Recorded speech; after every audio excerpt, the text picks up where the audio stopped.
Okay, so we can get started. Welcome, everybody.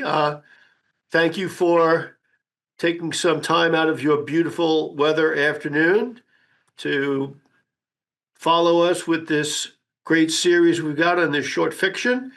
I hope you've been enjoying it as much as I have. And a couple of quick notes. We're going to see if there's enough interest in having Mark here in person at the library for the last concluding lecture, which is in 2 weeks. I will send out a note by the end of the week. You could do the same thing we did the last time. Just let me know if let me know if you'll be interested in coming, and we'll see if there's enough interest to have Mark take the trip here. One of the things I will say is that we will bring some refreshments, some wine, some cheese, maybe some iced tea, some couple of things like that to just sort of conclude and talk to each other live instead of with a screen in between us. So anyway, you'll get that note by the end of the week. Be honest with me, and if we have enough people that are interested, we'll have Mark here. Otherwise, and we will have a Zoom option, so that those of you who can't come or don't live anywhere around here will still be able to watch the lecture like we've been doing it all along. With that, I am going to turn it over to Mark because we have a lot to cover. One thing that he's asked me to do, which I'll be doing sometime in the second half, is he's going to have one of you, and you know who you are, read a paragraph or two from this story. Just don't want people to be caught by surprise when all of a sudden someone from the attendee list is reading something out loud. So with that, I'll turn it over to Mark, and we'll get started. Thanks for that, Michael, and thank you for having me again into the library and the funding, and those of you who turned out. Elizabeth, Liz, I've told Michael, and around the half-hour point or slightly later, we'll be calling on you to read where that passage you know of. So this is the penultimate of our 6-part series, the motif being coming of age, and there's a sub-motif where a number of the stories have a strong autobiographical element. That was a slight touch in Garden Party, but very much in No Name Woman, which is a memoir. And then again in these 2 stories, which were part of an 11-story collection published under the title of Moral Disorder in 2006. And I did them out of order. Those of you who were here last time will remember Headless Horseman is the 3rd story in that collection, and this story, The Art of Cooking and Serving, is the 2nd. I reversed them because I think this is a more interesting story, very autobiographical, both of them.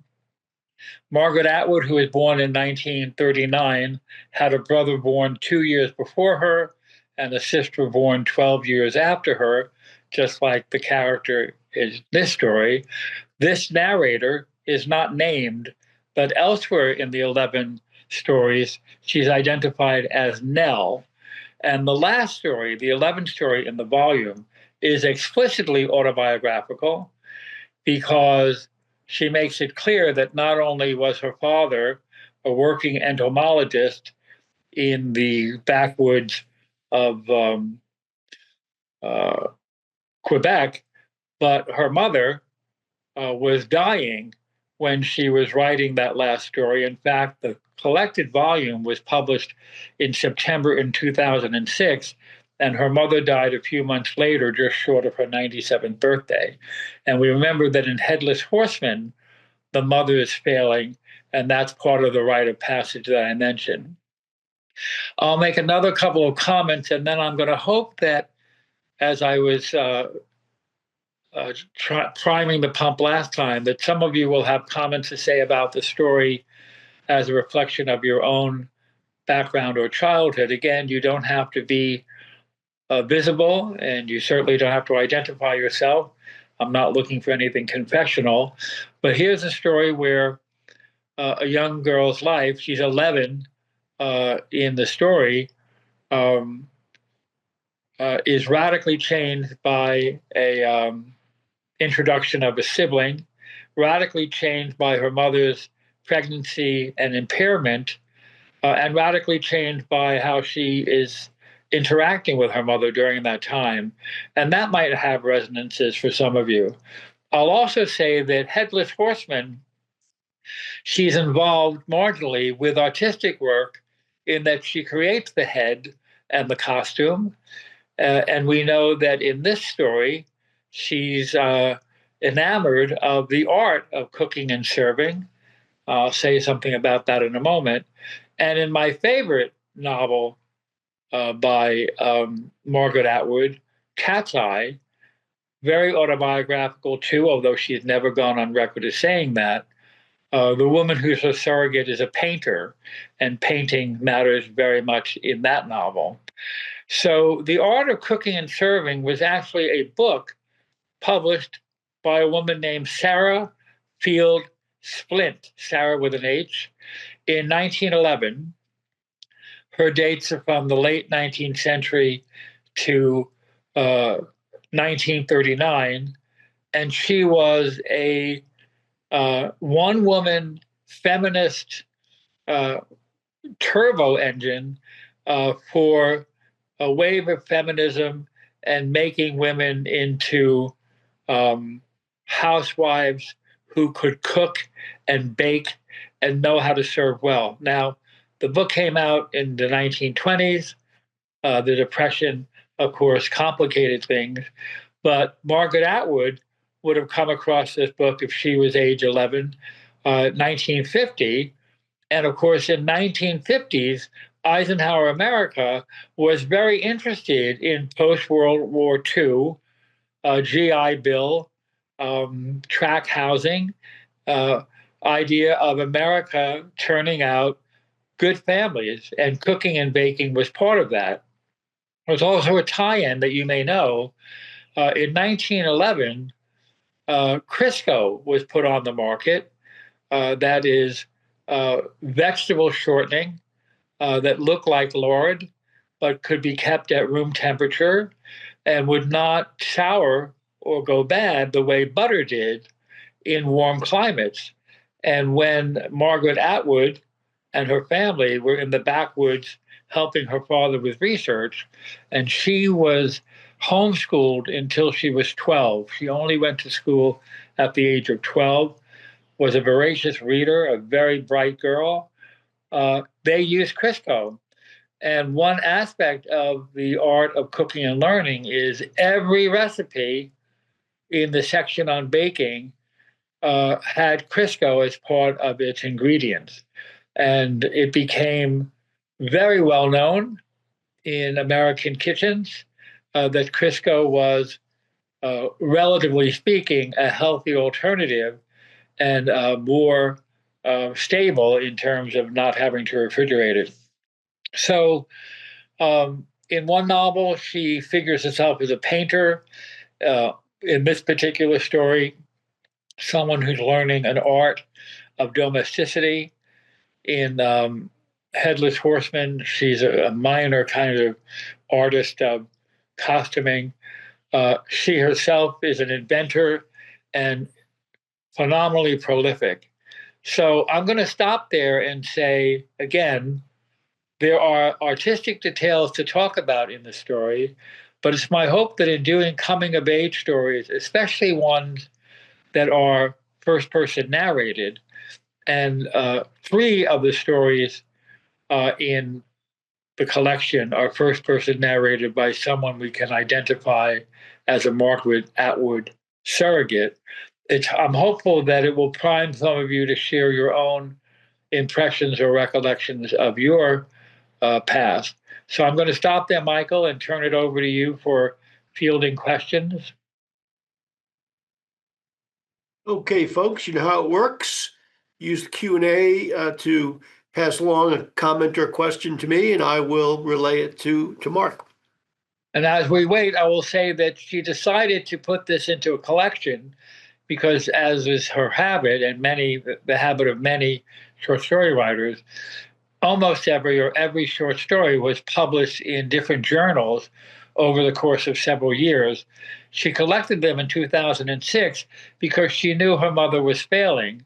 And as I mentioned last time with Headless Horseman, it's a double rite of passage. In this story, she becomes a kind of mini adult as a teenager, but she also deals, in the last story in the volume, with the death of her mother, because the last story is very much about her going through memorabilia with the idea that her mother will soon be gone. And as I mentioned, her mother died within a few months of the book's publication.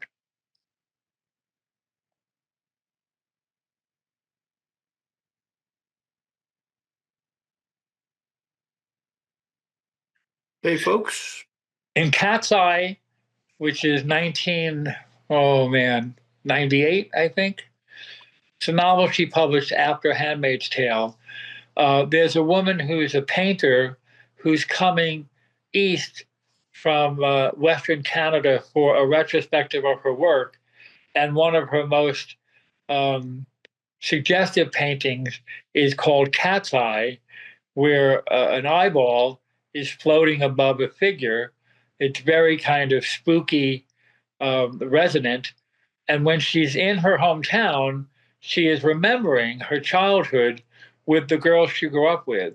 So it's very much a kind of veiled autobiography of Margaret Atwood, who at the time it was published would have been about 48 or 49, uh, where she uses painting art as a surrogate for her novel writing.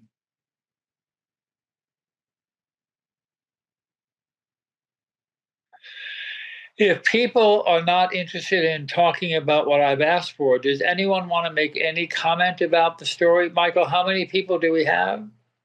We've got a 27. Okay, it's my hope that most of you have read the story for your sake, not for mine. And I invite any comment at all about how you found the story, whether you want to talk about it in relation to your upbringing or not. I've got a comment from Lisa. It says, I resonated a lot with how the narrator views her own mother's pregnancy travails. Every woman who becomes pregnant loses her youthful exuberance, can't swim or run like she used to, becomes slow in movements, etc. So the narrator is losing her childhood alongside her mother as well. Yeah, that's a very good comment, and I do think, and this is can be true for boys and girls. I think it's more likely to resonate with daughters because they can imagine themselves someday pregnant. I have a daughter now who's pregnant 7 months, nearly 8, with her second child, and I have a daughter-in-law who is pregnant 5 months with her second child, and we know that the relationship between a mother and daughter sometimes can be very close, and that the introduction of a pregnancy can be stabilizing or enriching or both. And so I do think that's something that many people have the experience of. In this case, the mother is not just pregnant, but bedridden and really not well. And they're also in a kind of basic or primitive circumstances with her father's research.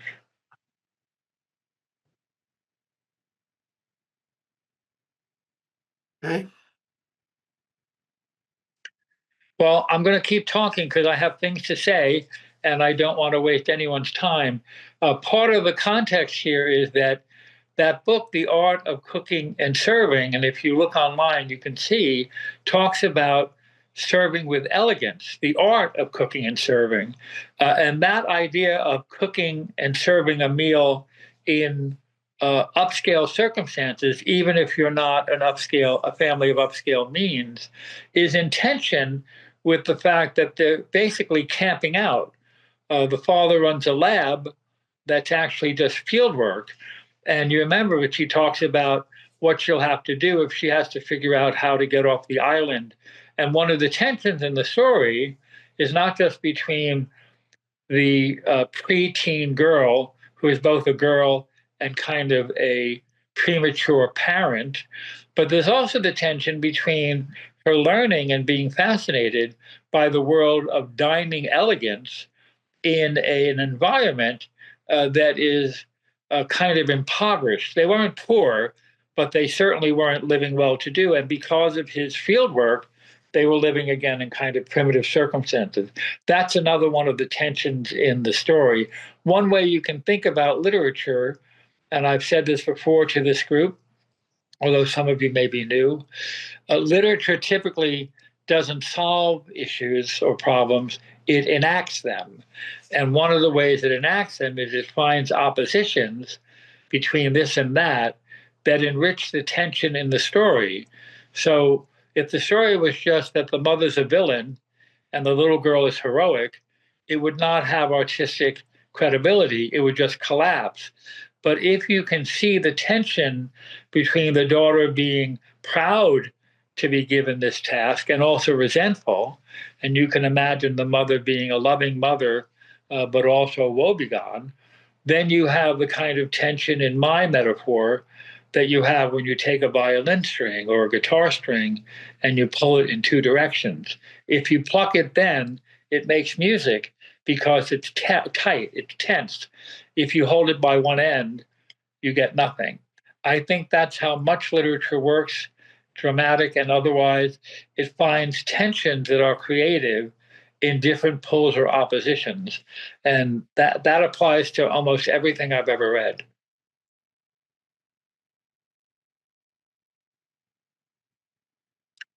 Yeah, Still not, yeah. Michael?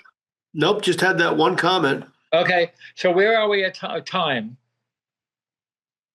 We are 3:20.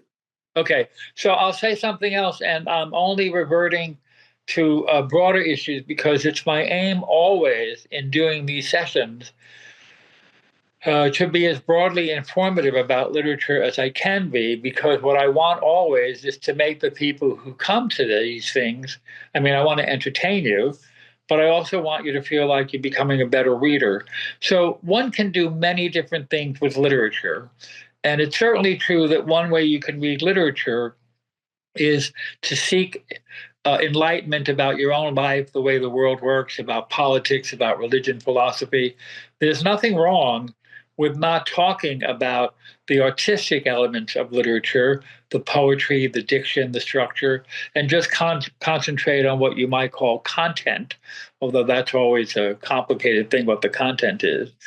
But another way to think about literature, especially if you're reading more broadly, is that you can be interested in what I call the topography of the landscape of a particular time. So if you're a fan of Margaret Atwood and you've read several of her novels, you can think of each novel as a different location in the landscape of her work, and you can talk about them in a broad but not very deep way, or you can look at the landscape of Shakespeare's literature or the Renaissance or the ancient Greek world, and you can spend little time in any individual work, but you can give someone a sense of literally the lay of the land. By contrast, and of course, one person can do both of these different things, you can say, I'm not really interested in the terrain of Renaissance literature or the lay of the land of Shakespeare's plays. I really want to know how Hamlet works and why it's considered a masterpiece.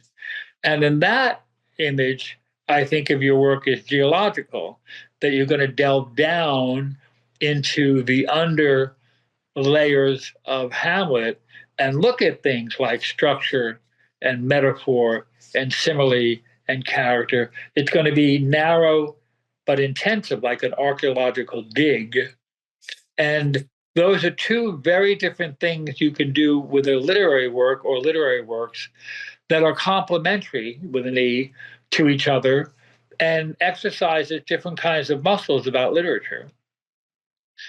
So we're not talking yet about how this works as a work of art. We're talking about it in the sort of landscape of this course, coming of age books written by women, in many cases about women, the girl in Garden Party, the girl in Where Are You Going, Where Have You Been, the young woman in No Name Woman, last time the two sisters, this time the two sisters, and next time Foster concerns a young woman as well. So I've got a comment from Liz, who says, in rereading the story, one of the things that struck me was the reference to the author of The Art of Cooking having not yielded control over her environment in the same way as the author's mother. She is repeating her lack of appreciation for her mother's quote unquote fate. I could not understand why she had chosen to do this. It never occurred to me that she might have been ambushed. The author is a child, not yet a woman. Understanding has not yet come to her about the quote fate of women or lack of choice, at least at that time. Yeah. I'm sorry, Liz. I confess I'm not sure when you say author if you're talking about Atwood or the author of the actual cookbook. Can you clarify that through a comment to Michael before I comment? Are you talking about Sarah Field Splint as the author of the cookbook, or are you talking about Atwood?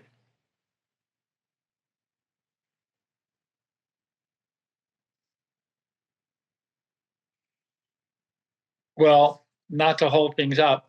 Um, the thing to know about Sarah Field Splint, and I recommend or urge you to look at a Wikipedia article. Oh, hey, Mark, Atwood it refers to the author of the book, The Art of.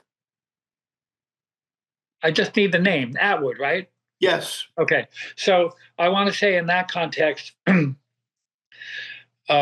when you consider that Margaret Atwood is a monumentally successful, prolific, and talented writer.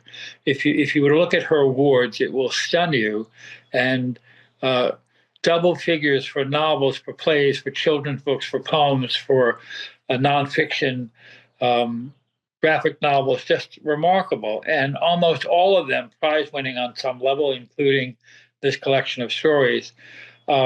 It's understandable that even as a preteen, she would have been drawn to a book about cooking that had the title, The Art of Cooking and Serving. And again, it even talked about an outfit that you might wear. And if you think of this as turning out housewives in a derogatory sense, she, Sarah Field Splint, is thinking about making women professional in their cooking and their presenting food to their families. She became a figure in the federal government, an advisor on nutrition. Margaret Atwood's own mother, the mother that is partly reflected in this story, was in her working life a nutritionist or a dietitian.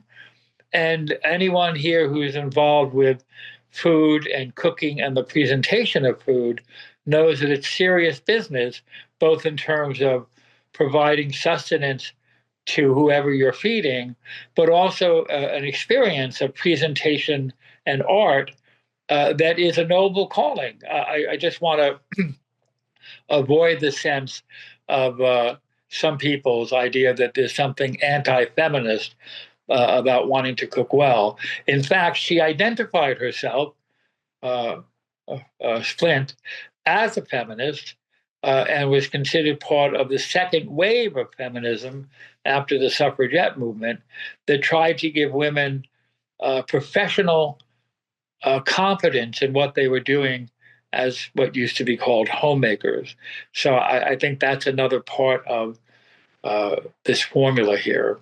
So I think we're at a part now where I'd like to say to you another thing that you can look for in literature is what's the nuance or style of this story?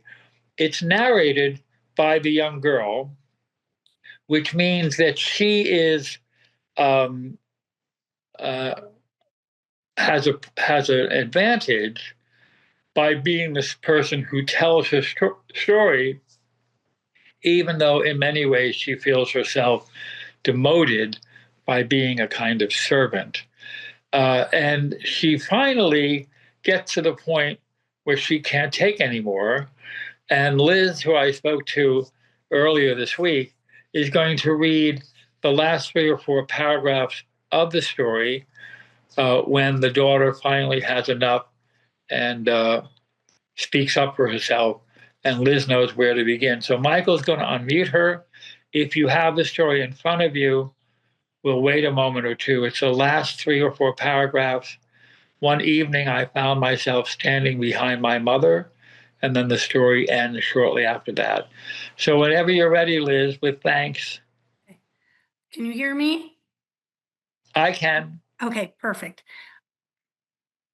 Why should I? I said, she's not my baby. I didn't have her. You did. I had never said anything this rude to her. Even as the words were coming out of my mouth, I knew I'd gone too far, though all I'd done was spoken the truth or part of it. My mother stood up and whirled around all in one movement and slapped me hard across the face. She had never done that before or anything remotely like it. I didn't say anything. She didn't say anything.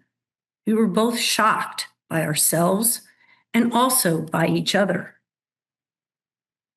I ought to have felt hurt, and I did, but I also felt set free, as if released from an enchantment. I was no longer compelled to do service. On the outside, I would still be helpful. I wouldn't be able to do that about myself, but another, more secret life spread out before me, unrolling like dark fabric. I, too, would soon go to the drive-in theaters. I, too, would eat popcorn. Already in spirit, I was off and running to the movies, to the skating rinks, to the swooning blue-lit dances, and to all sorts of other seductive and tawdry and frightening pleasures I could not yet begin to imagine.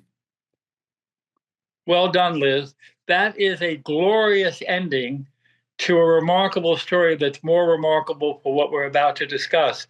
You remember the younger sister in last time's story, which in the reading hasn't come up yet, is envious that her older sister came of age when there were still dances, and that she, the younger sister, missed kind of the sock hop period of the 50s. That recognition by the girl in that moment, or at least by Margaret Atwood thinking back to that moment, is loaded with the tension that I'm mentioning about productive tension, pulls in different directions. I don't mean tension in the sense of anxiety. Literature can have that, but I'm talking about in that moment, the mother has reasserted herself as a mother. She's not going to take sass, as they used to say, from her daughter. And the daughter has both asserted her independence by speaking up, but also recognizes that she deserved that slap, that she never spoke to her mother that way. And she uses the metaphor of fairy tales, which Margaret Atwood was very interested in all her life, including in her early readings before she went to school. And she's written some versions of fairy tales. She feels like she's been broken out of a spell of enchantment. And although she's not an adult yet, she is an older child than she was the second before she was slapped. That statement, why should I, your baby, not mine, resets the stability of the family. I'm sure anthropologists, social psychologists, other people who are specialists in the human family could make a lot of hay out of this passage. But I'm going to make different hay out of it in a moment. But now that I pointed it out to you, is there anyone in the group who'd like to say anything? I'm going to give Liz a couple of minutes off since she gave that great reading.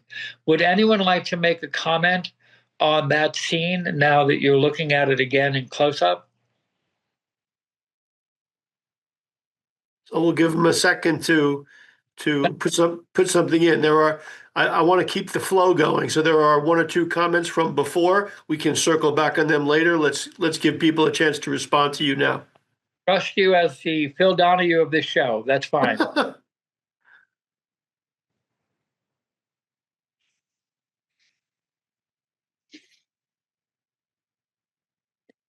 While we wait, I'll say you might remember that when we did the Joyce Carol Oates story, my calling your attention to a particular passage of her lying out in the heat suggested that maybe the latter part of the story was a kind of dream. And some people agreed and some people didn't. But in any event, one of the things you can do in a short story is you can look at a particular part and have the entire story in your head in a way you can't do with an average length novel, or certainly not with a novel of 500 or 600 pages. There's something going on in this scene that is very short story like and very delicate that we'll get to in a moment. But to keep the flow going, as Michael says, does anyone want to say anything about the reaction to the scene? So Laurie says, regarding that last few paragraphs, I made a note of that sentence, quote, I was no longer compelled to do service. And that resonated with me somehow. Yeah.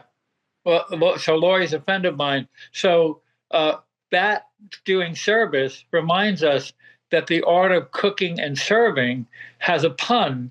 Serving, of course, is what you do with a meal, but serving is also being a servant to other people. And of course, what I was trying to underscore earlier was I don't want to suggest that women or anyone who cooks is necessarily a servant or demoted, but we call wait staff in restaurants servers, and they serve. And she sees herself no longer as a server in the sense of being a kind of slave to her mother. At the same time, she's been fascinated by the idea of culinary service as a high calling, or at least an artistic calling. And that's another opposition, another tension.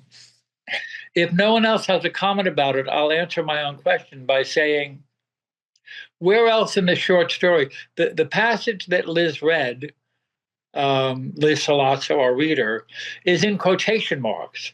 That is, the unnamed narrator has spoken out in her own voice. Where else does that happen in this short story? Nowhere. This girl who's narrating the story never speaks in quotation marks in the entire story. In fact, no one speaks in quotation marks in the entire story until this exchange with her mother. The first time we hear her voice as a voice outside her head is in this act of rebellion. That's extraordinary. And all praise goes to Margaret Atwood, not to me. It's as if all of a sudden, this black and white short story has gone to color. It's like when it happens in The Wizard of Oz.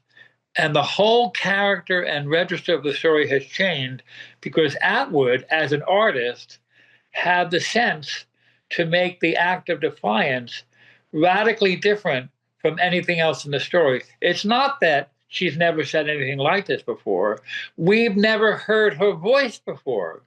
We've never heard her voice. If this were a one-woman play and she was on stage, the narrator, thinking the story, and the director conveyed in some way that we were in her mind, maybe through lighting or through audio, when she says this thing to her mother, the stage would go, would have different lighting, and it would be clear as a bell that she's now speaking. Maybe there'd be voiceover, and the one-woman show would have the actress never speaking with her lips. But when she says this act of defiance, she speaks in real time. I hope those of you who are good readers, when I say good readers, I mean who like reading, who are theater goers, can feel the power of what that would be, that all of a sudden she speaks in her own voice. So she not only says something that she's never done before, the author has her say it in a way that we've never seen in the story before. And that's phenomenal. That's genius. So I've got a comment. Actually, there are two comments from Lisa, and one is reacting to what you asked about, but it's kind of related to her comment from before Liz read that. So let me give you the combination. This is from Lisa, who says there's a certain amount of resentment that every woman has to needing to become pregnant to procreate the human race. And even though her mom is bedridden, pretty much every woman's pregnancy is hugely traumatic to her body. So the daughter's resentment of her mother is really resentment on behalf of all women for the role they must play. So it's not just rebellion of youth, but an overall women's rebellion. She even said her mom might have been ambushed. And the Right. follow-up comment that's related from Lisa. Let me just interrupt to say, well done, Lisa. I appreciate that comment very much. And then after you posed that question, after Liz read, Lisa then just added, I think actually it doesn't restabilize their mom-daughter relationship. It shows instead that women can rebel and it's okay.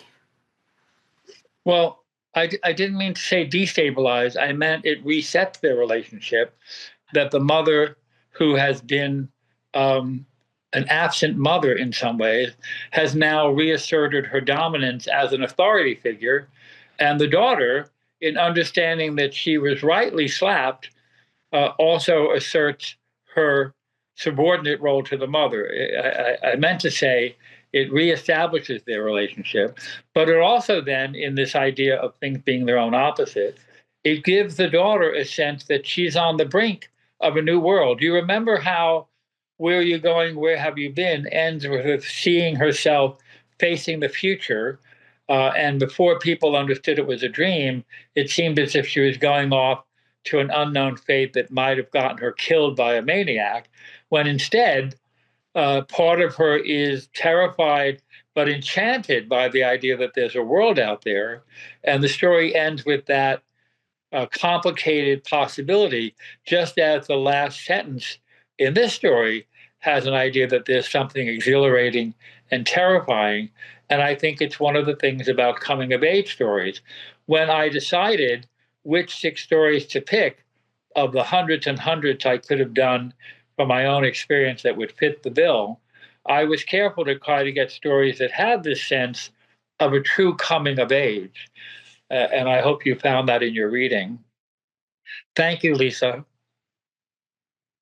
And your friend Alan had a comment from earlier where he said that from the start, Atwood's reactions to and commentaries on knitting parallel her approach to writing, concentration, perspective, choice of words. In that sense, the whole story is a sort of on-running metaphor, perhaps. Yeah, I could see that. And in that sense, we can say, as a pun that would be instructive, that in the story, she literally finds her voice. In saying, why should I? It's your baby, not mine. She literally finds her voice. Margaret Atwood is herself a mother. And the point that Lisa made earlier, which is well known to women and also men, that for a father to become a father, his work is hardly work at all. And for a woman to become a mother, the word labor is not accidentally employed, because she not only has the many months of gestation and pregnancy, she has the ordeal of the labor that even in the best of circumstances is going to be difficult. And of course, in most families, in most culture, the mother, as a mother to a born baby, a living baby, has much more responsibility, whether it's nursing or childcare, than fathers do. And we don't have to go into the different reasons for that and whether that's fair or unfair. But it's just a fact that biology is not equally distributed in terms of labor and ease. So we've got a comment also from Kate, who says, I really like this story because it captured the emotional complexity and vivid imagination of an early teenage girl. She seems to be isolated from her peers and as a result lives in her head. That rings true from my memory of that time in my life. Adolescence is a volatile time.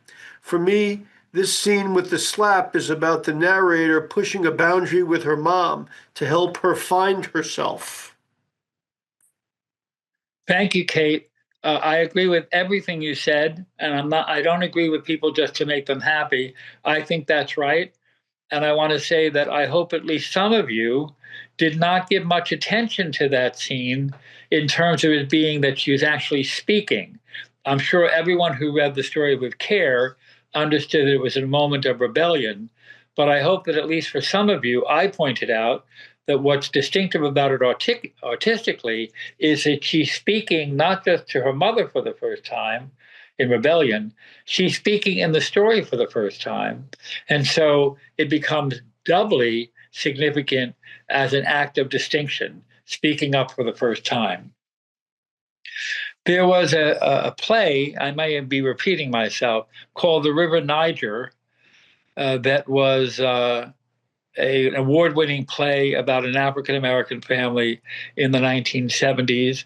It was very popular in New York City. It was on Broadway, or maybe off-Broadway, as a play that inner city kids could go to with their teachers in schools, and very empowering, as the word was of the day. And there's a grandmother in the play, the River Niger, that's a little bit of a kind of raisin in the sun feel, who is largely silent or maybe completely silent in a rocking chair during the play and figures herself as an old woman. And the family's talking about what they're going to do about the crisis that has developed over the course of the several acts of the play. And at the very end of the play, when the adults who are the parent generation, people in their 30s or 40s, are confused about what they should do, the grandmother stands up out of the rocking chair, and in my memory, I saw the play twice, drops the shawl from her shoulders and starts speaking in a clear voice. Maybe she hasn't spoken at all in the play. Maybe she's only spoken like a stereotypical older grandparent. She stands up and she starts telling them what each of them is going to do to solve this problem, which involves, as I remember, landlords, neighbors, the police. And she says at the end of it, and she uses the F word, as I will not, and she says, "And don't F up." And the stage goes black. The last thing she says, shouting to her children, "Don't F up," and the play goes black. And the crowd in the play, partly because these New York City kids are shocked and excited that they heard that word in a theater, but it is so dramatic, this transformation, that I tell you as I sit here, it's the only thing I remember about the play, that the writer, I can regret that I can't think of her name, I think it was a woman, have the sense of knowing that that would be a great closer to give this important figure who was marginalized in the entire play agency by having her stand up and be powerful. And of course, the added weight in the 1970s New York City of the expletive, quite something. You can imagine how many children went home by subway to their parents saying, "You can't believe what I heard at the end of this play, Ma," and try to decide whether they should quote it or not. Michael, I have to ask for another time check. It's about 3:45. Okay. I do not want to slow down our rhythm by inviting comments and putting people on the spot, but I also don't want to miss the opportunity if any of you have something to say and we haven't gotten you to speak up yet. Michael, I'm going to give it another minute or two, and if there are no more takers, I'll say a few things about this, and then I'll say some things to introduce Foster. Sure. Well, we've got a comment from Janet. It's not quite about the question you posed or in reacting to the It can be final about paragraphs. anything. Yeah. But Janet says, "I appreciate the theme of the story, but not the subject, because to this day I do not like cooking or culinary talk. In fact, I refused to learn how to cook when my mother wanted to teach me, but I had to learn to cook as my duty to my husband and children." Well, I can only say chacun a son goût. Right. You understand that nothing of what I said, nothing of what Margaret Atwood wrote, and I dare say nothing of what the author of The Art of Cooking and Serving says that women or anybody has to cook. And so, yes, is that Janet who said that? Yes, of course. Yes. Do as they want. And part of being free as a person and ideally as an American is that you can choose to take a role that other people say are stereotypical and not feel that it is for you, that you're choosing to be X, Y, or Z, or you can oppose the role, or you can transform the role. Any of those. Someone is at front door. So if that's enough for that question, I hope I will have been misunderstood. I'm going to move on to tell you a few things about Foster. So, well, if you want, Mark, I've got one more hanging on here. Absolutely. And it's a follow-up from Lisa again. And she says, interestingly, that her mother, in response to her daughter's words, still has no voice and says no words. Is Atwood trying to say that her mother's generation was truly silent and ineffective to change their fate? Maybe. All the mom can do is slap the someone who is bringing the truth to light in an attempt to keep the status quo. Who made that comment? Lisa. Lisa, I want to say something I've said before that I feel very strongly. I have readers, students, adults say all the time, is the author trying to say X, Y, or Z? It's not how I think about literature. It's not the way I try to teach my students to think, which doesn't mean you can't think about literature that way. I don't think authors write stories, poems, plays, novels to try to say something in the way that I'm trying to say something today. I think they write a book, a play, a poem as a work of art, and it's for us to figure it out. So the question I would advise you in a teacherly way, you of course can read books any way you want, is not to ask the question, what is the author trying to say? But what does that section do for you? And if your reading says, I see this, I, Lisa, see this as a way of embodying the mother not having her own voice, I think that's a perfectly legitimate interpretation. And it doesn't depend on someone saying it is or isn't what Atwood meant, because it doesn't matter what Atwood meant. It matters what she wrote and what you make of it. I think it's possible that she slaps her daughter because she has no words.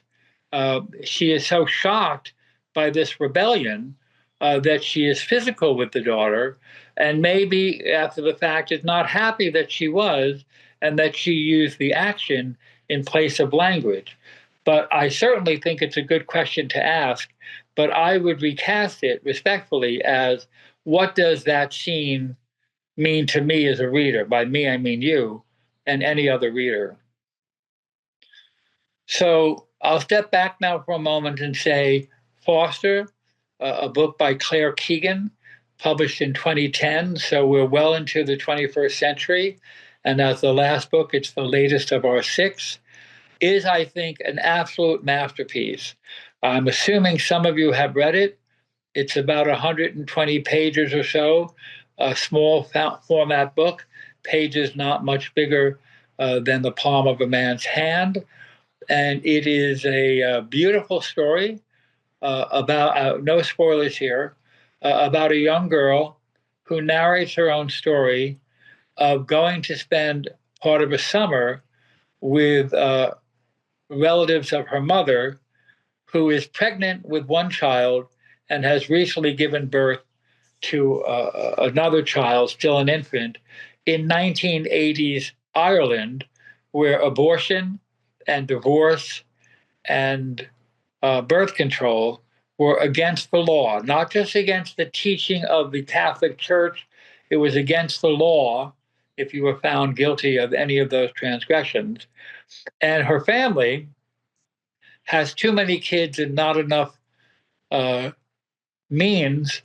And you find out very quickly that her father is a good for nothing, and that she has been sent for the summer to live with another couple.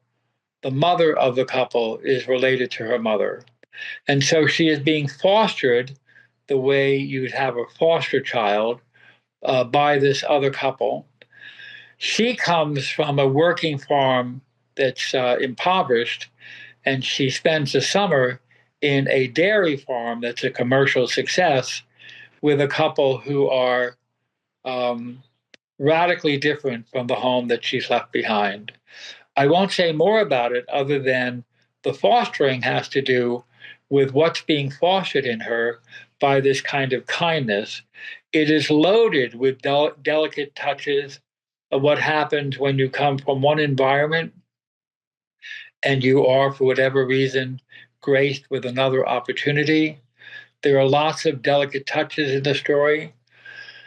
Talking about someone speaking or not speaking, it was made into a movie a few years ago under the title The Quiet Girl, and it was Ireland's submission for Best Foreign Film at the Academy Awards, and it was done in Gaelic with English subtitles, and it was called The Quiet Girl rather than the title Foster, because when you see the movie, and I hope after you read the book, you'd like to see the movie, very, very well done, you realize that in the novel, almost everything the girl, quote unquote, says is in her own head, that the actual number of times she speaks dialogue is very little.